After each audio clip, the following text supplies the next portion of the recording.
मेरा नाम है मोहित और आपका स्वागत हमारे यूट्यूब चैनल हिस्ट्री चैंपियन में। तो जैसा कि आप जानते हो, आप हो कोटा यूनिवर्सिटी के विद्यार्थी। कौन सी यूनिवर्सिटी के विद्यार्थी? कोटा यूनिवर्सिटी के विद्यार्थी हो। और कल आपका फर्स्ट सेमेस्टर के विद्यार्थी और आपका जो पेपर होने वाला है हिंदी साहित्य का प्राचीन काव्य का, कौन सा पेपर होगा? प्राचीन काव्य का जो पेपर होगा उससे संबंधित कौन कौन से जो महत्वपूर्ण प्रश्न है जो आपके एग्जाम में देखने को मिल सकते हैं, उससे संबंधित आपके सारे इंपॉर्टेंट क्वेश्चन को मैं बताने वाला हूं। एग्जाम का सिलेबस कैसे होगा, पैटर्न कैसे होगा, वो भी आपको बताऊंगा। सारी की सारी चीजें इंपॉर्टेंट है आपके लिए, तो आप वीडियो को पूरा देखना। पहली बार एग्जाम दे रहे हो तो भी आपके लिए ज्यादा महत्वपूर्ण चीजें हैं, तो पूरा पूरा वीडियो पूरा देखना। चैनल को जरूर से सब्सक्राइब कर देना। मैं आपको बता रहा हूं, फर्स्ट सेकंड थर्ड जितने सेमेस्टर हैं बस इस चैनल को सब्सक्राइब कर दो, यही चैनल आपके सबसे ज़्यादा काम आएगा, ये मान लो। पिछले जो कोटा यूनिवर्सिटी के जो विद्यार्थियों ने एग्जाम दिए थे उनको पता है इस चीज़ के बारे में। साथ के साथ कोने में जो व्यू प्रोडक्ट वाला ऑप्शन है इस पर क्लिक करके अगर फ्लिपकार्ट और मित्रा से कोई प्रोडक्ट खरीदोगे सबसे ज़्यादा डिस्काउंट आपको देखने को मिलेगा। और डिस्क्रिप्शन में टेलीग्राम का लिंक दे रखा, जरूर से ज्वाइन कर लेना। फ्री में PDF मिल जाती है वहाँ पर सभी सब्जेक्ट की। चलिए शुरू करते हैं खंड ए के बारे में। इस खंड में प्रत्येक इकाई से 2 प्रश्न आते हैं, कुल 10 प्रश्न देखने को मिलेंगे। मतलब आपका पेपर की बात करूं तो सबसे पहले पेपर आपका 100 नंबर का होगा। भाई कितने नंबर का होगा? 100 नंबर का होगा। और पास होने के लिए आपको 40 नंबर चाहिए होते हैं। कितने नंबर चाहिए होते हैं? 40 नंबर आपको पेपर के लिए, पास होने के लिए चाहिए। और 100 नंबर का आपको पेपर देखने को मिलता है। पेपर आपका 2 भागों में आता है, खंड ए और खंड ब में। समझ में आ गया?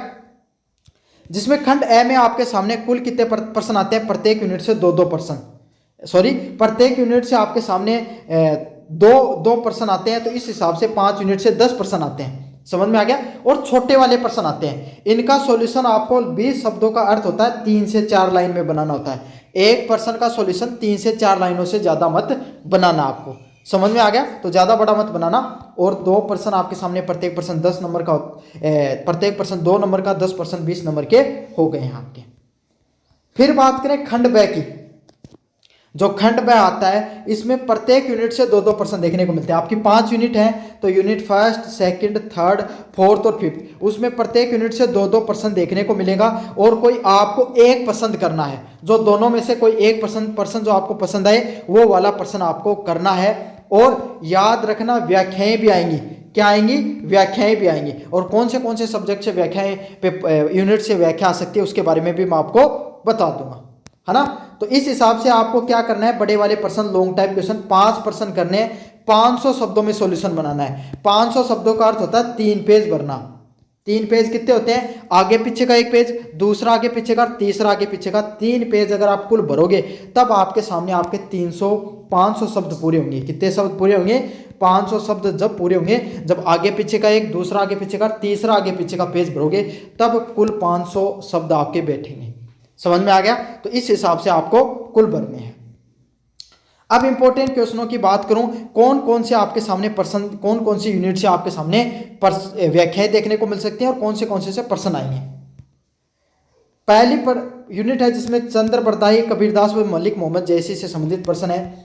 पृथ्वीराज रासो में पद्मावती समय के छंदों की विशेषताओं व काव्य सौंदर्य को वर्णन कीजिए। क्या करना है? पृथ्वीराज रासो में पद्मावती के छंद, कौन कौन से छंदों का प्रयोग किया गया था, उनकी क्या विशेषता है और उनका क्या काव्य सौंदर्य, उसके बारे में आपको बताना है। इंपॉर्टेंट है भाई, पृथ्वीराज रासो। कौन सा? जो पृथ्वीराज रासो है उसमें पद्मावती के समय कौन कौन से छंद थे, उनकी क्या विशेषताएं थी, क्या कौन सा काव्य की सौंदर्य प्रयोग किया गया, मतलब उन्होंने लिखा है उसकी क्या विशेषता है, उसके बारे में आपको बताना है। अगले वाला है, कबीरदास की सखी व शब्द में व्यक्त भक्ति, वैराग्य, सामाजिक विचारों की व्याख्या कीजिए। तो कबीरदास के द्वारा जो साखियां और जो शब्द जो लिखी है उनके द्वारा, है ना, जो दोहे लिखे गए हैं उनकी काव्यगत विशेषताएं क्या हैं, साथ के साथ सामाजिक विचार। भाई कबीरदास के जितने भी दोहे हैं सबके सब दोहों में क्या देखने को, क्या विशेषता देखने को मिलती है कि समाज को उन्होंने क्या किया है, समाज में बदलाव की बात की गई है। जो लोग धर्म पाखंड के पीछे भाग रहे हैं उनसे हटकर उन्होंने क्या किया, सामाजिक विचारों को स्थान दिया है साखी व शब्द के अंदर। तो इन 2 प्रश्नों को अच्छे से पढ़ लेना, पद्मावती और मलिक मोहम्मद जैसी से संबंधित। चलिए यूनिट नंबर सेकंड से लगभग चांस आपके लिए व्याख्या देखने को मिलेगी। भाई लगभग यूनिट नंबर सेकंड से चांस है व्याख्या देखने को मिल सकती है। यूनिट फर्स्ट से भी आ सकती है, लेकिन क्वेश्चन आएंगे तो आपको ये 2 प्रश्न करने हैं। सूरदास, तुलसीदास, रसखान व मीरा से संबंधित प्रश्नों की बात करें, सूरदास के पदों में कृष्ण भक्ति व बाल लीला का वर्णन कीजिए। भाई जो वैराग्य